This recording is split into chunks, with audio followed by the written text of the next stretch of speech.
Last month, I returned home late one night after spending time with my sister, brother-in-law, and a few of their friends. As I walked up to the porch, I noticed that my mom had left a note on the door, instructing me to take the garbage cans to the front. Being mindful of the late hour and the fact that most people were asleep, I made an effort to be quiet. Reaching the side of the house where the garbage cans were kept, I could hear voices emanating from our backyard. Curious and somewhat alarmed, I peered over the top of the fence and saw two individuals standing by our patio table. I was instantly filled with a sense of unease, and it was clear that something was amiss.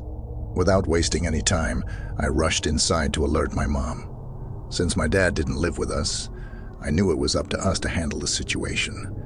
We hurriedly made our way to her bedroom door, but as we did, we saw the two intruders ascending the steps. Acting on instinct, I nudged my mom toward the window, guiding her to jump onto the narrow ledge below. I followed suit, quickly descending to the grass. It all happened so fast. The two strangers entered the room just as we were making our escape, and I caught only a fleeting glimpse of them. Once we were safe, my mom and I rushed to our neighbor's house to seek refuge.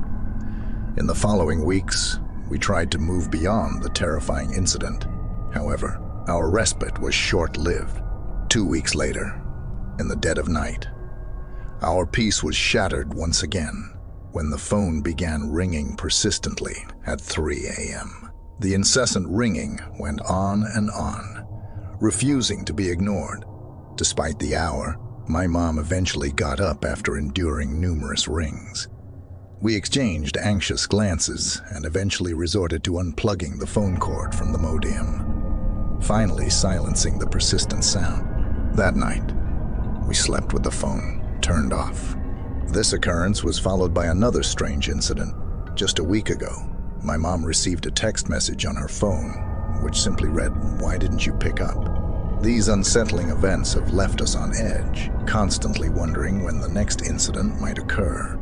It's a situation that has left me, a 14-year-old, feeling both frightened and bewildered.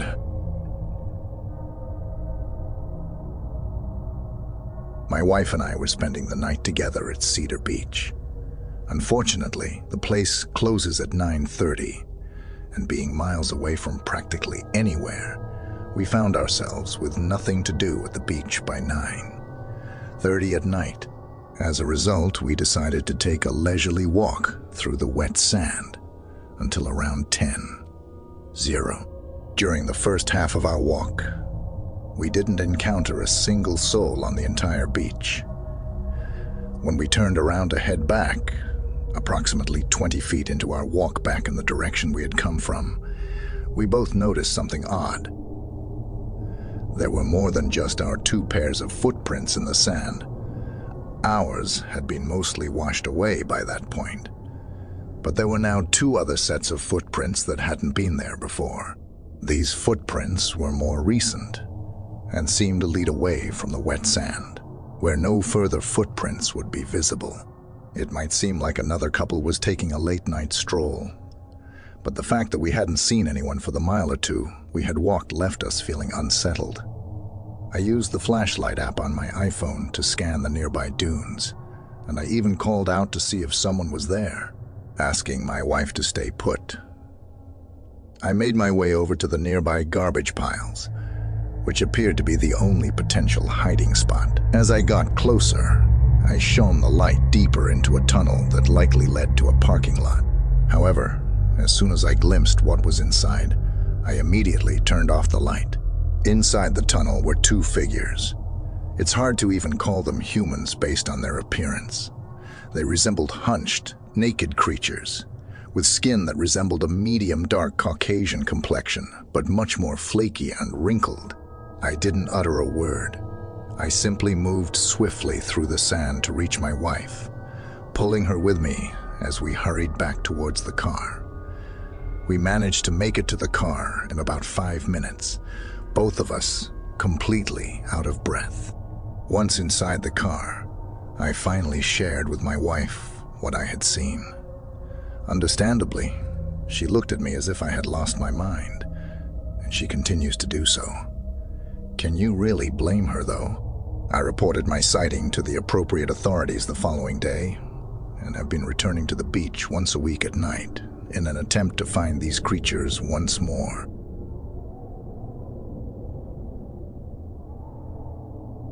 This is something you all have been requesting vehemently for a considerable duration.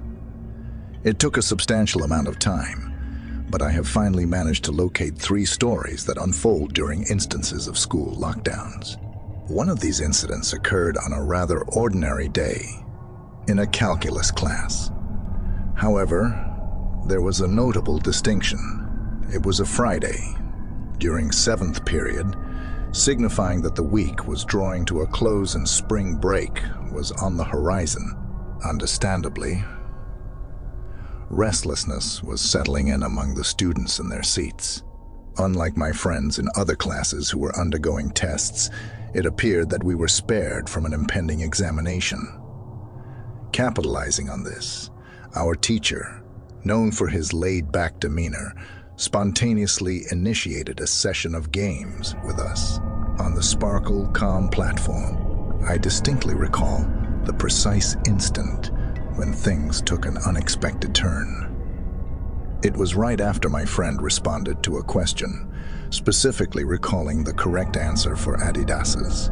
Abruptly, the dean's voice pierced through the classroom's loudspeakers, laden with a tone of urgency and anxiety. His message was unequivocal. This was not a mere drill. We were to commence an actual lockdown. The eerie gravity of the situation sent shivers down my spine, and my skin erupted in goosebumps. Our typically composed teacher seemed equally rattled, rushing to extinguish the lights and directing us towards the back corner of the room. An eerie silence enveloped us for a span of roughly 2 minutes. During this interlude, the customary hum, emanating from a panel at the back of the room, subsided, an indication that the school had perhaps severed the power. In shared realization, our gazes converged as it dawned on us that the circumstances were undeniably grave. A few more minutes ticked by in tense anticipation until an unmistakable cacophony of a man's frantic screams echoed down the hallway. The classroom's ambience was charged with an undercurrent of anxiety, intensified by the sight of 2 girls succumbing to tears as the shrill screams drew nearer. The sound of a man teetering on the brink of lunacy reverberated through the corridor.